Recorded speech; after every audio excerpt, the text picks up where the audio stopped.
Hey y'all, Felipe here. Today we're going to talk about a very important piece in every artwork that's ever been shown in a museum or in a gallery. I'm of course talking about curatorial work. Some of you may be asking, what is curatorial work? Well, it is basically the selection of artworks used for exhibitions and collections, usually seen in places like museums and galleries. A curator, such as myself, has four main jobs. The first one is to research pieces. A curator researches the historical and cultural significance of each piece. The curator also chooses what goes into an exhibit, what order it is displayed, or in what way it is arranged.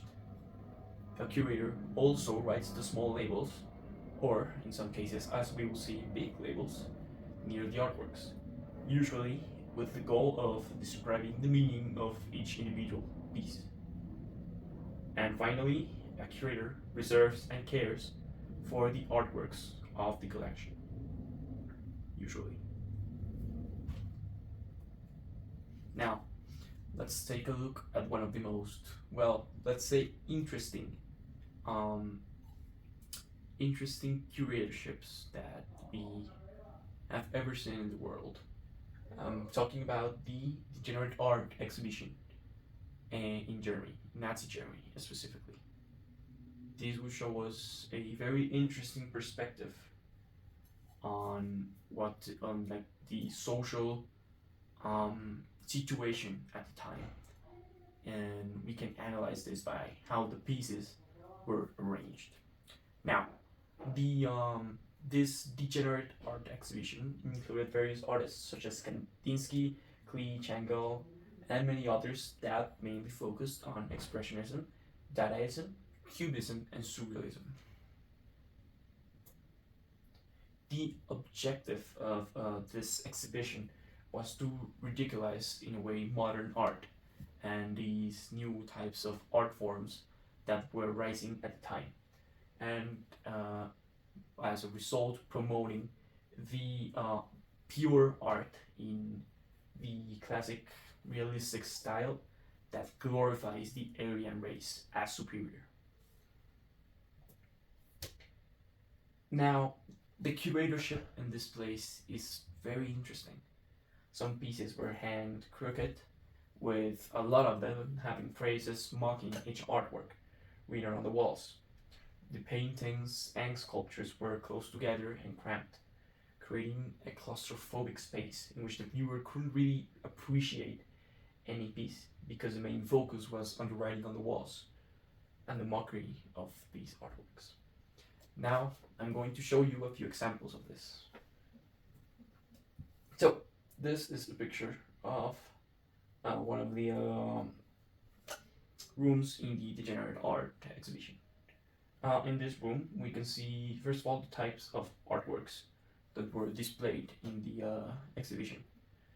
And we can see that it's not a realistic style, going more for abstraction, which also maybe helped them get the title of degenerate, because they strayed away from the Aryan ideal, from the Nazi ideal of the Aryan man and woman.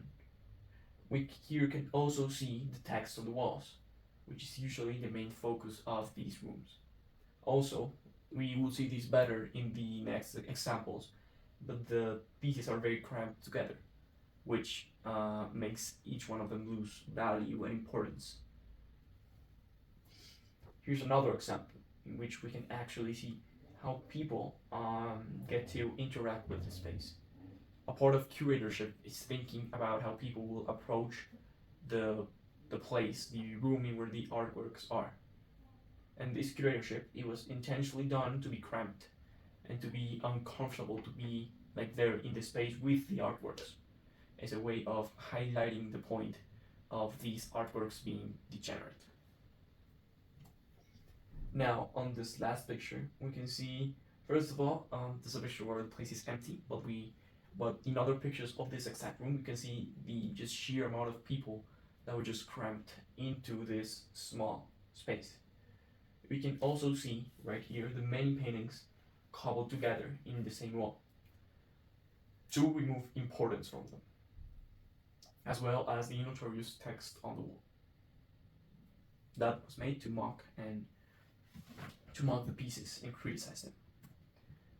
Now, the impact and the objective of the exhibition.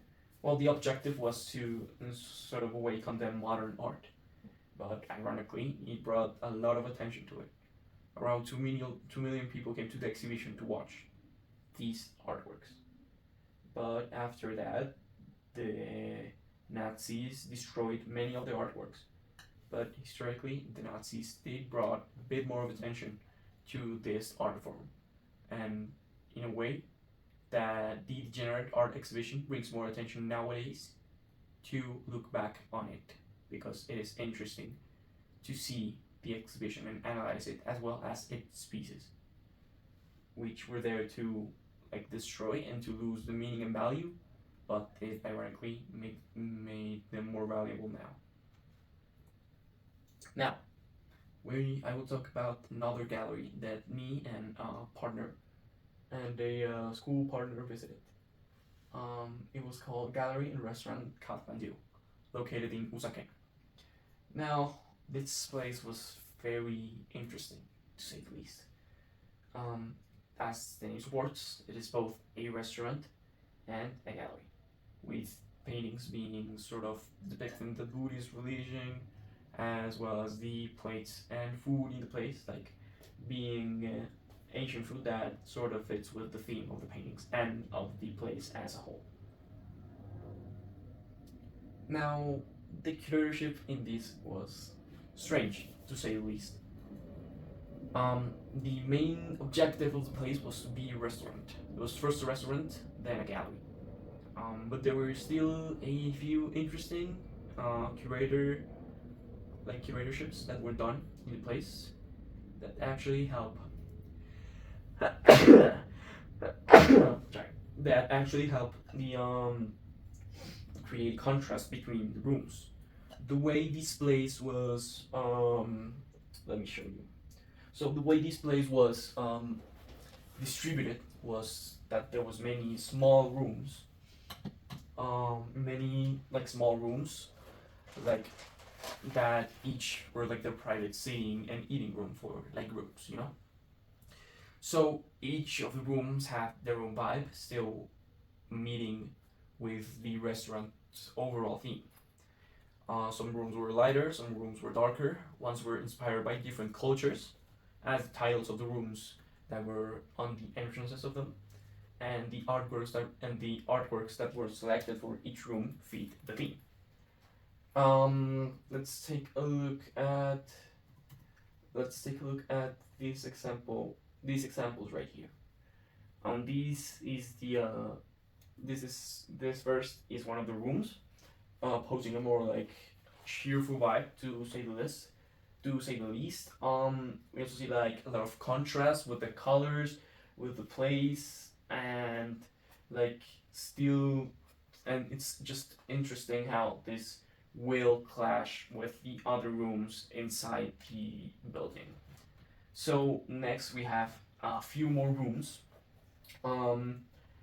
For example, this picture in the middle right here is a path, like from one point to another in the restaurant. It is closed, it is cramped, and the pieces are very like pushed together. I don't really think this was an intentional decision. It removes value from each different piece, especially by removing a space to actually look at it and appreciate it. I think in that way the curatorship fails, but I do want to highlight these two rooms right here. As I said before, they were theme rooms for groups and families. These rooms have like big contrast among each other. You can see several themes, but the style and color in which the themes and rooms were presented were extremely different, each giving off a different vibe that really helped the place and the pieces pop and fit more into the room they were in, which helps a lot to the curatorship. Now,